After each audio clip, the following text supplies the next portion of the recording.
జంట మొదటిసారిగా ఇంట్లో అడుగు పెట్టబోతున్నారు. వెళ్ళి హారతి తీసుకొచ్చి ఇవ్వమని చెప్పు అని చెప్పనేసరికి అమ్మ మీనా అని చెప్పాను కానీ సరే మామయ్య గారు అని చెప్పి ఇంకా మీనా కాస్త హారతి తీసుకుని వస్తుంది. బాలు అలా చూస్తూ ఉంటాడు.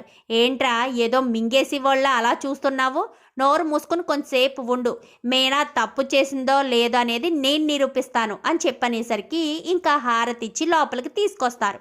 తీసుకొచ్చిన తర్వాత ఏంట్రా రవి ఇలాంటి పని చేసావేంటి అనగానే అది కాదు నానమ్మ, నా నా మాట ఎవరు అర్థం చేసుకోవట్లేదు. నేను ఆ పెళ్ళి చేసుకోవడానికి ఒక రీజన్ ఉందన్న విషయం ఎవరైనా చెప్తుంటే నమ్మడం లేదు. నా మాట అసలు వినాలి కదా నానమ్మ అని చెప్పాను కానీ వాళ్ళు వినర్రా. నేను వింటాను, చెప్పు. అందరూ సైలెంట్గా ఉంటారు. నేను వచ్చాను కదా, మీ ఇద్దరిని కలపడం కోసమే వచ్చుంటాను. నేను చెప్తాను, చెప్పు నువ్వు, నేను వింటానని చెప్పనేసరికి నేను ప్రేమించుకున్నాం. తను డిఎం కూతురు అన్న విషయం తెలిస్తే ఇంట్లో వాళ్ళు పెళ్ళికి ఒప్పుకోరు. కానీ నేను శృతిని వదులుకునే స్థితిలో లేను. ఎందుకంటే తనకు పెళ్లి చూపులు చూసిన వ్యక్తి బ్యాక్గ్రౌండ్ ఒక రౌడీ. పెళ్లి చూపుల నాడు ఎవరైనా అమ్మాయికి రివాల్వర్ గిఫ్ట్గా ఇస్తాడా? పాయింట్ బ్లాక్లో పెట్టి నువ్వు నన్ను పెళ్లి చేసుకోవాలి అంటే తను ఏం చేస్తుంది? తను నాకు ఎక్కడ దూరం అయిపోతుందో, ఆ తర్వాత నా పరిస్థితి ఏంటో అన్న భయంతోనే నేను తనని పెళ్లి చేసుకున్నాను అని చెప్పనేసరికి పెళ్లి చేసుకున్నానని కాదురా, దగ్గరుండి మీనాయే పెళ్లి చేసిందని చెప్పు అని చెప్పనేసరికి ఏంటత్తయ్య రవి చెప్తున్నాడు కదా, ఎందుకు మీరు మాట్లాడుతున్నారు? రవి పూర్తిగా చెప్పాలి కదా. మా పెళ్ళి మేం చేసుకున్నామా మీనా గారు చేశారనేది మీకు తెలుసా?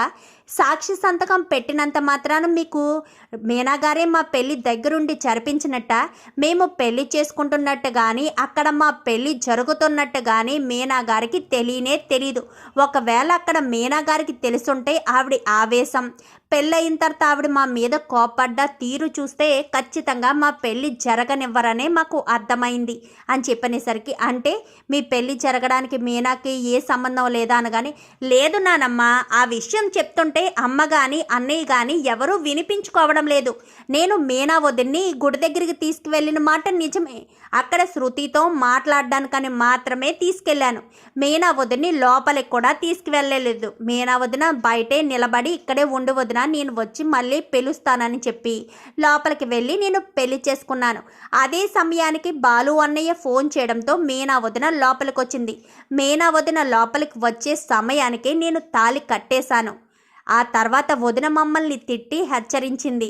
ఇంటికి వచ్చి క్షమాపణ చెప్పండి అని చెప్పింది. కానీ అప్పుడే పంతులు గారు మీనా వదిన చేత బలవంతంగా ఇష్టం లేకపోయినా తప్పని పరిస్థితుల్లో ఇంకా అందరూ చెప్పేసరికి పైగా ఆ గుడి ముందే వాళ్ళు పూలమ్ముకుంటారు.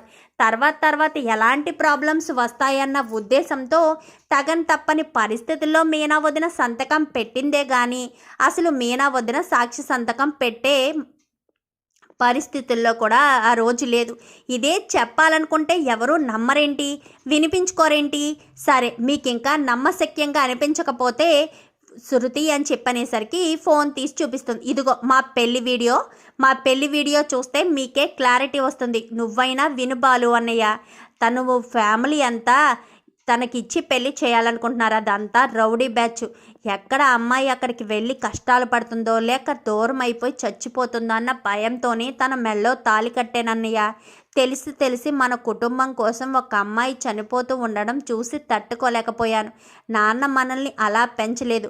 ఒకళ్ళ ప్రాణం పోతున్నా కానీ చూస్తూ ఉండేలా నాన్న పెంచలేదు కదా. అందుకే ఇంకా పరిస్థితుల్లో తన మెళ్ళో తాళి కట్టడం తప్ప నాకు వేరే దారి కనిపించలేదు. మీకు చెప్దామా అంటే మీరు అర్థం చేసుకునే పరిస్థితుల్లో లేరు అని చెప్పనేసరికి ఇప్పుడు చెప్పరా బాలు, వీడియో చూసావు కదా, చూసిన తర్వాత నీకు ఏమర్థమైంది?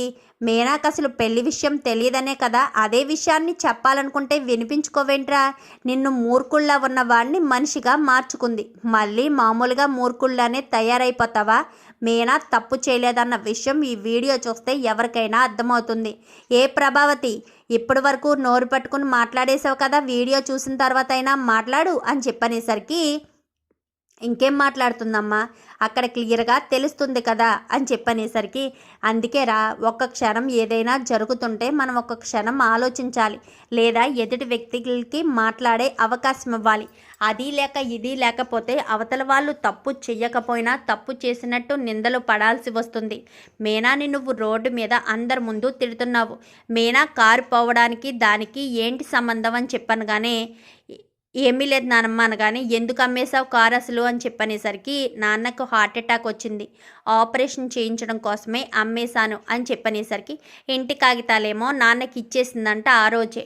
ఆ ఇంటి కాగితాలు నాన్న దగ్గర ఉన్నాయన్న విషయం తెలియదు నాకు, అందుకే కారు అమ్మాల్సి వచ్చింది అని చెప్పనేసరికి, పోనీలే, ఆ కారు కాకపోతే ఇంకో కారు కొనుక్కుందేవు కానీ, అదే కదా నేను కొనిచ్చిన కారే కదా, నేను కొనిచ్చాననే కదా నీకు ఆ కారు మీద సెంటిమెంటు. సరే, ఇంకో కారు కొనుక్కుందేవు కానీ దానికే బాధపడిపోతావా?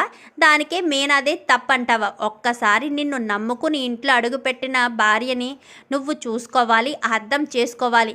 ఎదుట వ్యక్తులు ఎలా ఉన్నా కానీ నువ్వు మాత్రం తనను అర్థం చేసుకుని దగ్గరికి తీసుకోవాలి కదా. అదే కదా భార్యాభర్తల బంధం అంటే. నీ భార్య మీద నీకు నమ్మకం లేదా? నీ పరువు తీసే మనిషా, నీ పరువు నిలబెట్టే మనిషి అన్న విషయం నీకు తెలియదా? మీనా లాంటి చక్కని అమ్మాయి నీకు దొరకడం నీ అదృష్టంలా. ఇంకెప్పుడు మీనాతో గొడవ పడకు అని చెప్పి ఇంకా సుశీలమ్మ అయితే మీనా బాలులను ఒకటి చేస్తుంది. బాలు కూడా అర్థం చేసుకుని ఇంకా మీనాను క్షమిస్తాడు. ఇటు రవి శృతి వాళ్ళని కూడా క్షమించి వాళ్ళు కూడా ఇంట్లో ఉండేటట్టు చేస్తారు. చూద్దాం మరి రాబోయే ఎపిసోడ్స్లో ఇలాగే జరగాలని మీరు కూడా కోరుకుంటే వీడియో నచ్చితే లైక్ చేయండి, ఛానల్ని సబ్స్క్రైబ్ చేసుకోండి, పక్కనే ఉన్న బెల్ సింబల్లో ఆల్ పై క్లిక్ చేయండి. ఎలా చేయడం వల్ల అందరికంటే ముందుగా చూడవచ్చు.